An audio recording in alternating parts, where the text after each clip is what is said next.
Of the Middle East, young Palestinian stone throwers and militants are treated as adults, held in adult jails, tried in military courts. Some are as young as 12. Israel's treatment of these children breaks international law, but ITV News has been given exclusive access to one of these courts. In the second of our series, Too Young to Die, Chris Rogers reports now on Israel's child prisoners of war.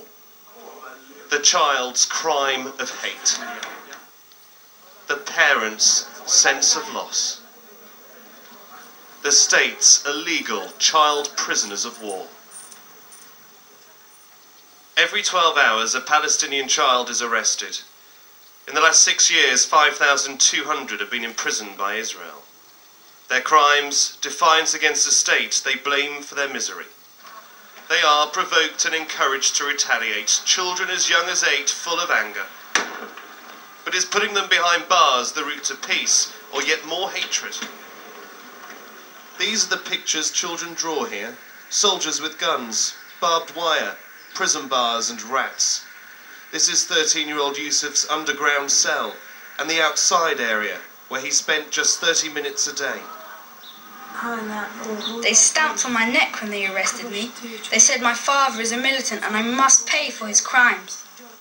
Israel was held in a detention centre for weeks, but her case never went to court. Once, the guards showed us what they would do if we ran away. They threw tear gas into the cell. It's Judgment Day for yet more Palestinian children. For their parents, it's the only opportunity to catch a glimpse of their imprisoned child.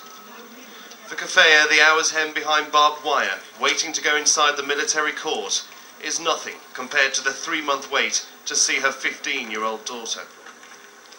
Ayat and dozens of other child prisoners are transferred from a detention centre to face Israeli justice. We are the first foreign film crew allowed to join their parents and film their illegal trials. Finally, Ayat can see her parents, but they're told they're not allowed to speak or reach out to her. All they can exchange is a smile. Ayat seems so fragile and disturbed. I'm shocked when she admits to trying to stab an Israeli soldier at a checkpoint. A lawyer provided by the human rights group Defense for Children International argues Ayat was provoked and needs a psychological study. When she bursts into tears, we're told to stop filming. The process is over in just a few seconds. She's just a child, she sobs. And she's right. International law states she should be treated like one. I didn't witness that here. This treatment should only be a last resort, so why did I see other child prisoners, like thousands before them, shackled and imprisoned for months waiting for trial? Even Israel's own laws state children should be rehabilitated, not punished.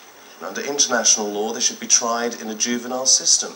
They've been tried in a military court and put in an adult jail.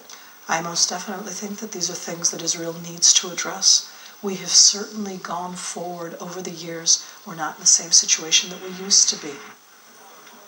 This is the boy who inspired me to investigate Palestinian child prisoners. Filmed by a local cameraman, 12-year-old Rakan Insarat was Israel's youngest convict.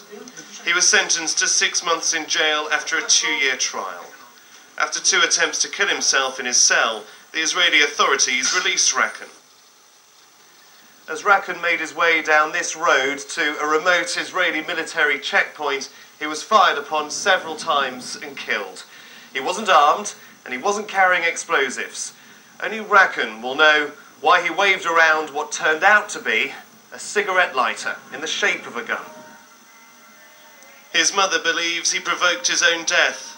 She holds every side in the conflict responsible for his suicide. What was that? She told me anyone with a mind, a conscience, we all should learn lessons from what happened to my son. Chris Rogers.